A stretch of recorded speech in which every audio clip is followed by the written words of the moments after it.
Hello, everyone, and welcome back to another Tea Time with me, Amanda Prochaska. We are going to be talking about how to build a training strategy, the 5 things that you need to know about for an effective training strategy. We're going to be covering all 5 of those here in just a moment. So grab your favorite drink and let's get started.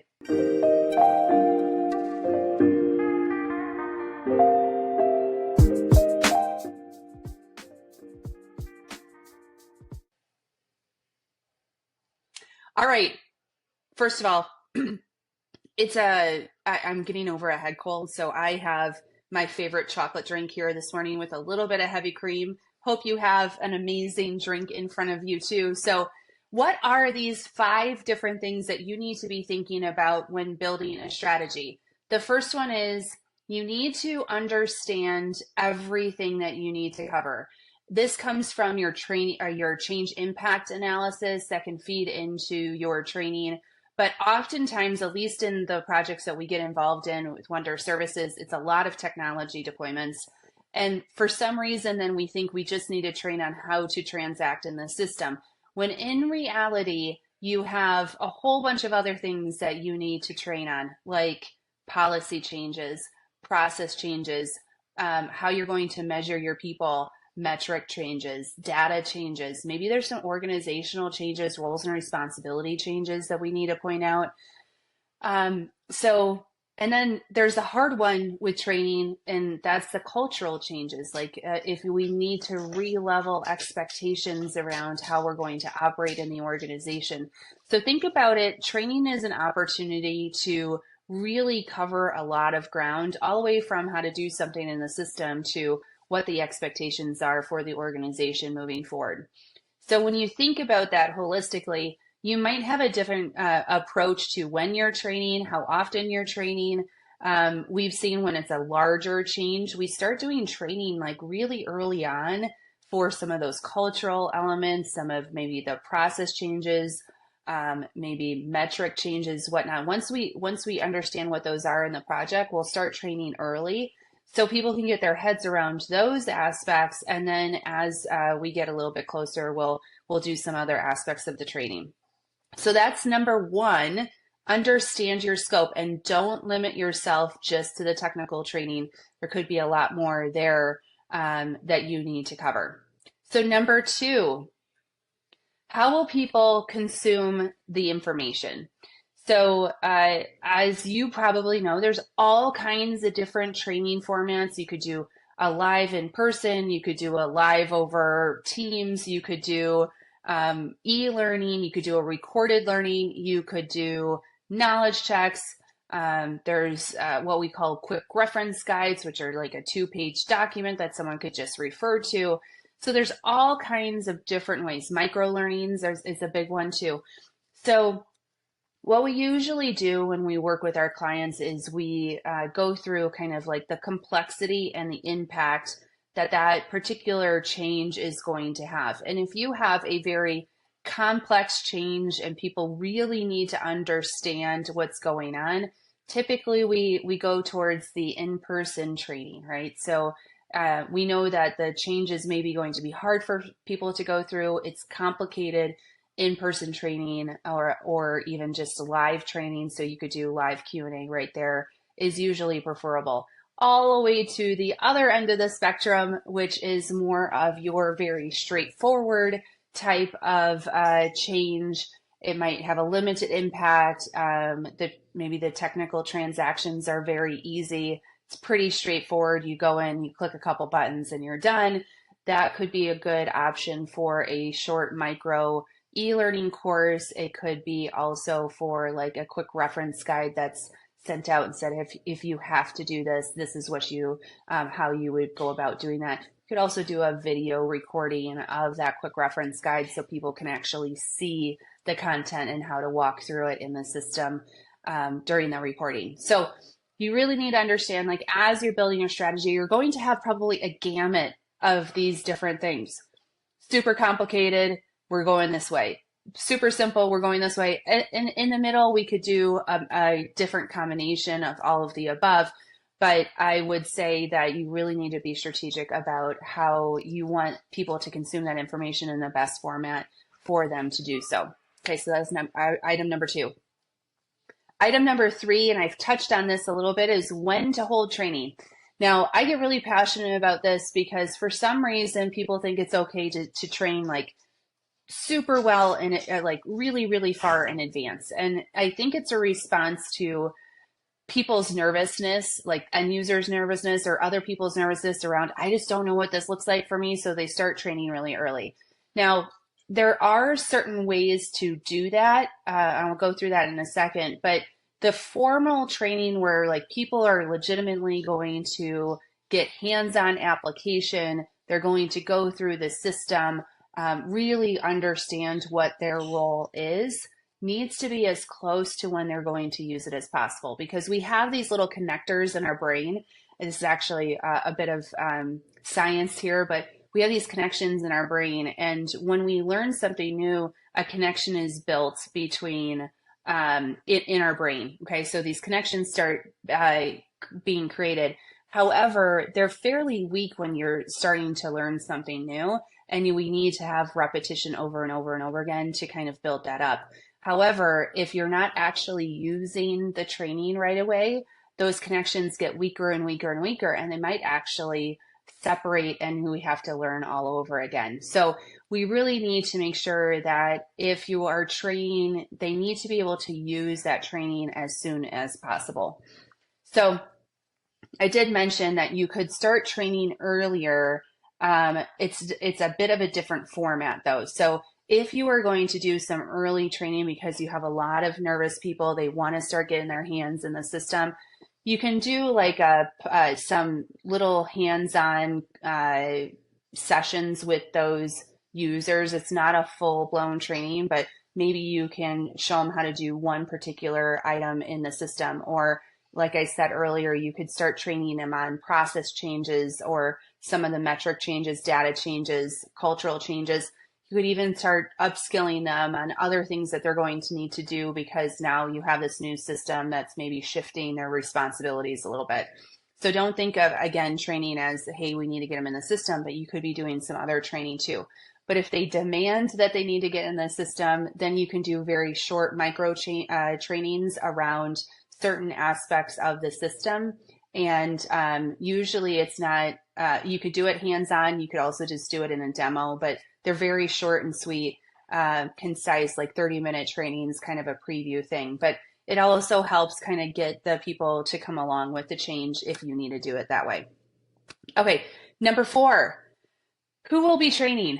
We get this all the time. And it especially with a large digital transformation, there's a lot of nervousness around it because you don't necessarily, as an organization, have experts on your team that know the ins and outs of the particular system.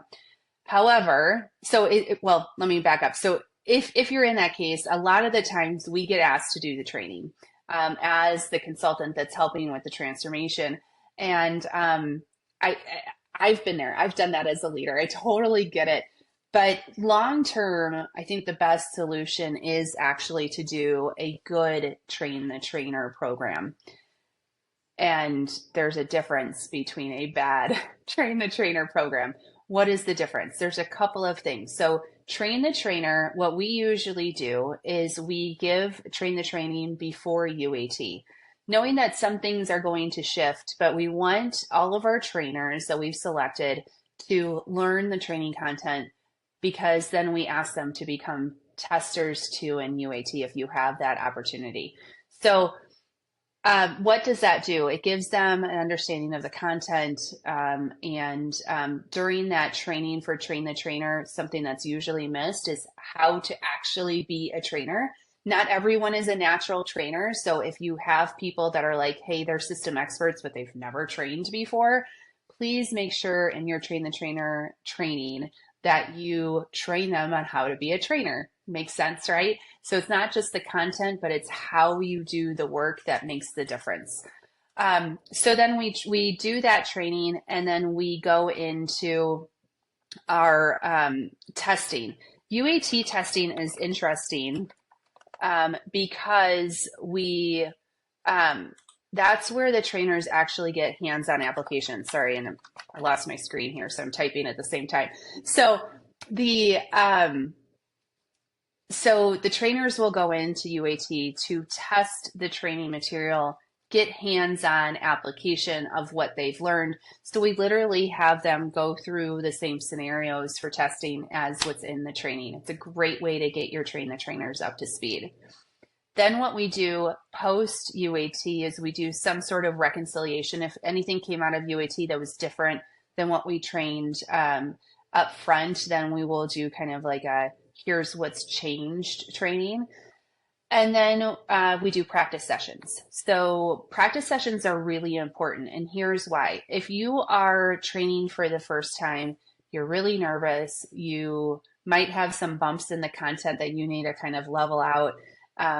Maybe you don't know exactly what to expect.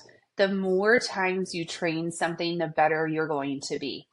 So we have practice sessions, and we don't go through the entire content, but we give each trainer like 15 minutes, 15, 20 minutes of training opportunity.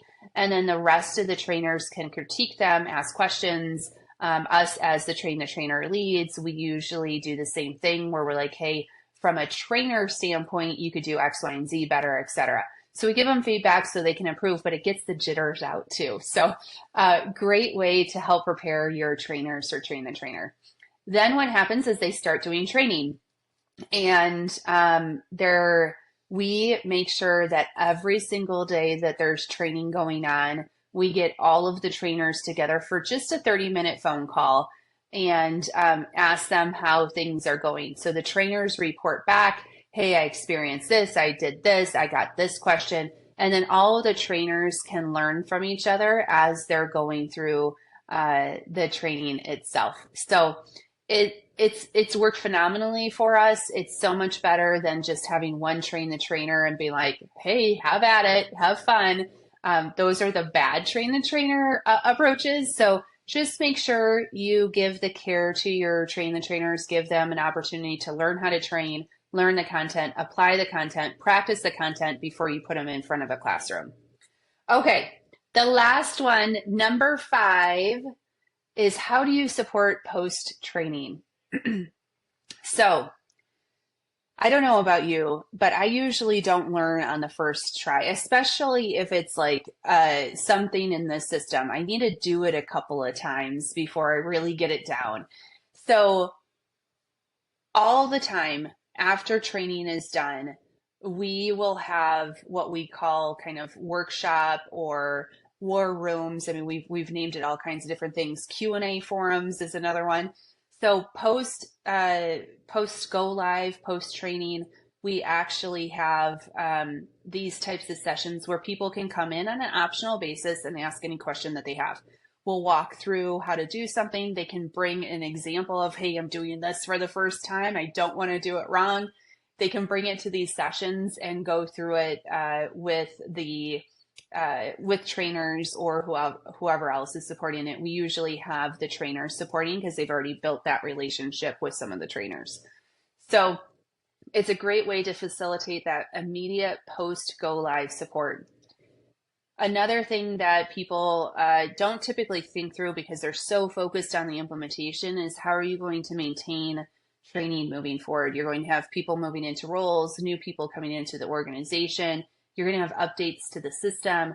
You might want to change a process or two along the way. So make sure that you have some sort of training calendar moving forward. What I've done with other clients is that we'll put together a calendar, and like the first Tuesday of every month is new trainer training. So we hold every new employee that gets access to the system or needs to purchase something or do whatever they need to do that applies to your training. They get invited to the first Tuesday of the month. Second Tuesday of the month might be a refresher training for something that's hard in the system that people might just would need a refresher training for. Third Tuesday in the month is a different topic. Fourth Tuesday in the month is a different topic. So we just know that every Tuesday of the month we're going through something, some sort of training to keep it fresh. And then we particularly used, and what we typically recommend to our clients is every time there is an upgrade, I don't know, depending on the system, if it is a system related training, but in this case, if it is, we used those upgrades to refresh our training. So every time there's an upgrade, we look at it and we say, okay, does this still match what we're doing? Does it have the right screenshots? Does it have the right process? Do we want to point out anything new? But you do need to have resources to do that. So just when you're planning on your support post go live, your training needs to be supported not only from who's going to be doing the training, but who's going to be maintaining that training material moving forward. Okay, so that's a lot about training strategy. I am probably missing 10 other things related to training strategy. It is a bit complicated, but I think if you focus on these 5 different areas that I just walked through with you today, you're going to be better off than 90% of the people putting together a training strategy. So just to recap what we learned today, make sure that you're covering the full scope of the changes. It's not just tech. Make sure that you understand how you want people to consume the data or the training. Is it in person? Is it live? Is it recorded? Is it e-learning? Complexity dictates a lot of that and the scope of the change. When to hold the training, make sure that you're thinking about how quickly can people apply that training so that they don't forget it, okay? And if you need to repeat it over and over again, then maybe start a little bit earlier in different short formats and get to the detailed training closer to go live. The 4th one is who's going to do the training. Do good, train the trainer, okay? Follow the steps that I outlined and you will be successful in that. And then have a post go live support strategy for your training, and you are going to be set to go. So I am Amanda Prochaska. I am the founder of Wonder Services. I love doing these videos for you just to give you little bits of tips and tricks along the way so you can apply them as you're leading your own change strategies. If you love this video, hit subscribe, hit the like button. We would love to stay in touch with you, and have a great day.